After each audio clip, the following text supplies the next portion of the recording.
Hola, yo les voy a hablar del artículo 104 constitucional. Este artículo se compone de 8 fracciones que nos hablan de cuáles asuntos van a conocer los tribunales de la Federación. En su primera fracción nos habla de que los tribunales de la Federación podrán conocer de los delitos, de los procedimientos de los delitos del orden federal. Por ejemplo, los delitos como espionaje, motín, rebelión, el uso de armas de fuego que estén reservadas al uso exclusivo del ejército, de la Fuerza Armada, etc. En su fracción segunda nos habla de todas las controversias del orden civil o mercantil que se susciten sobre el cumplimiento y aplicación de las leyes federales o de los tratados internacionales firmados por el Estado mexicano.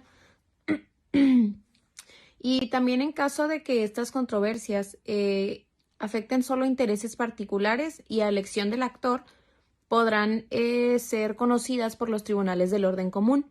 Aquí estamos hablando de la jurisdicción concurrente. El artículo 104 en su fracción tercera nos habla que los tribunales de la Federación podrán conocer de los recursos de revisión que se interpongan contra las resoluciones definitivas de los tribunales de justicia administrativa, de los cuales podremos conocer más a fondo en el artículo 73 de nuestra Constitución, en su fracción 29ª del apartado H. En la fracción cuarta del artículo 104 nos habla de que el derecho marítimo se le atribuyó a los tribunales de la Federación. El derecho marítimo es en sí el conjunto de relaciones jurídicas que nacen en o se desarrollan con el mar. Como México es un país con un muy grande territorio marítimo, fue necesario legislar sobre dicha materia y estos asuntos se le atribuyeron a los tribunales de la Federación.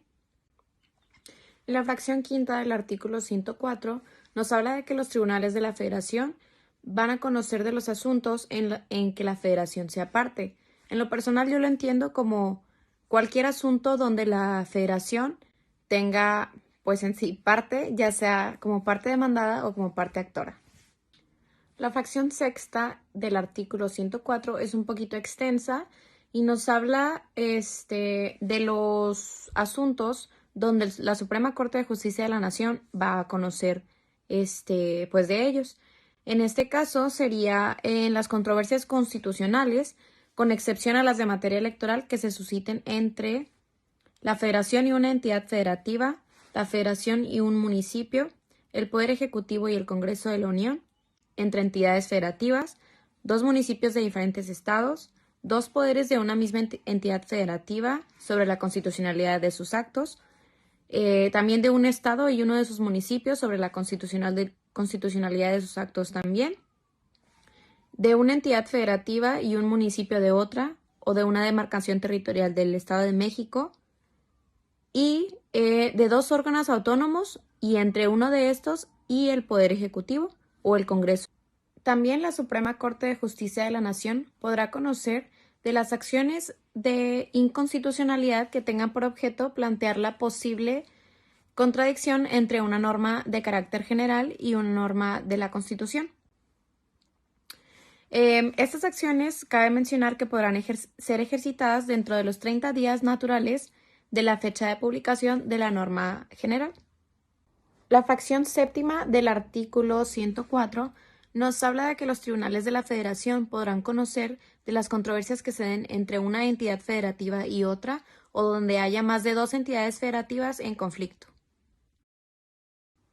Ya para terminar, en la fracción octava del artículo 104, menciona que los tribunales de la Federación conocerán también de los casos concernientes a los miembros del cuerpo diplomático y consular de México, es decir, el Servicio Exterior Mexicano, que es quien se encarga básicamente en representar a México en el extranjero.